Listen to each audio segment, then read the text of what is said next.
Good morning student, मैं श्री गोपी Shyam inter college का bio का टीचर। मैं आज आपको यानी कि जनन के बारे में बताना चाहता हूँ। जनन आपका दो प्रकार का होता है, एक होता है अलैंगिक जनन और एक होता है लैंगिक जनन। अलैंगिक जनन को हम असेक्सुअल रिप्रोडक्शन भी बोलते हैं, जबकि लैंगिक जनन को सेक्सुअल रिप्रोडक्शन बोलते हैं। अलैंगिक जनन आपका देखा जाए तो नॉर्मली आप 5 भागों का होता है। वैसे ये कई क्लास में बांटा गया, लेकिन आप जो मेन पढ़ते हो वो 5 होते हैं। इसमें अगर आपको मैं अलैंगिक जनन की बात करूं,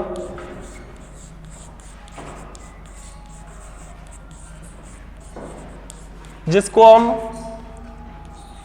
असेक्सुअल रिप्रोडक्शन बोलते हैं,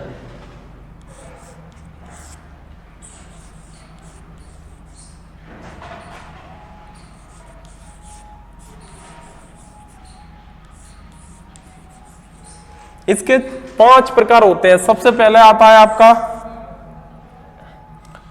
विखंडन।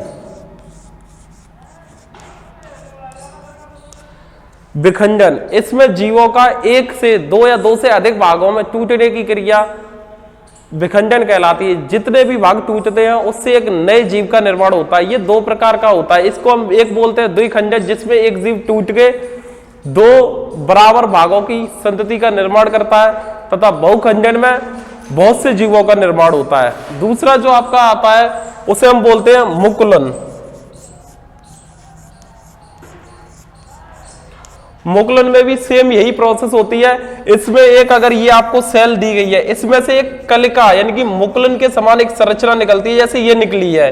इसमें जो इसका केंद्रक होता है इसके साइड जाने लगता है। फिर जब ये बाद में 2 सेलों में चेंज हो जाता है, इसी से 1 से 2 सेलों का बचना यही आपका कहलाता है मुकुलन। यह एक अलैंगिक जनन की विधि है। आपका तीसरा आता है बीजाणु द्वारा।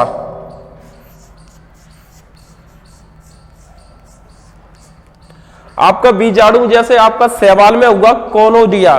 कोनोडिया के अंदर यह होता है कि इसमें जो बीजाणु होते हैं वो इसके ऊपर लगे रहते हैं, और ये इन बीजाणु का जब ये इसका ये आवरण फटे आता है और ये बीजाणु मुक्त होकर एक दूसरे पौधे को जन्म देते हैं। इसी जनन को हम कहते हैं कायक बीजाणु द्वारा अलैंगिक जनन। आपका जो चौथा हेडिंग होता है उसे हम बोलते हैं खंडन।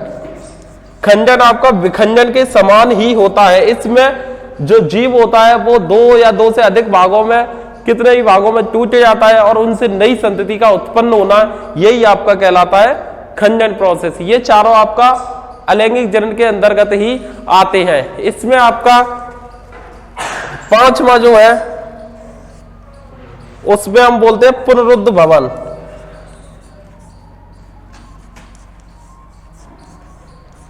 इसमें जीव का कोई भी शरीर, इसमें था कि शरीर का 2 या 2 से अधिक भागों में टूटकर बच रहे थे इन दोनों में। इसमें जीव का कोई भी शरीर होगा, यानी कि कोई सा भी शरीर का कोई सा भी अंग एक नए जीव का निर्माण कर देता है, उसे हम कहते हैं पुनरुद्ध भवन। Thank you.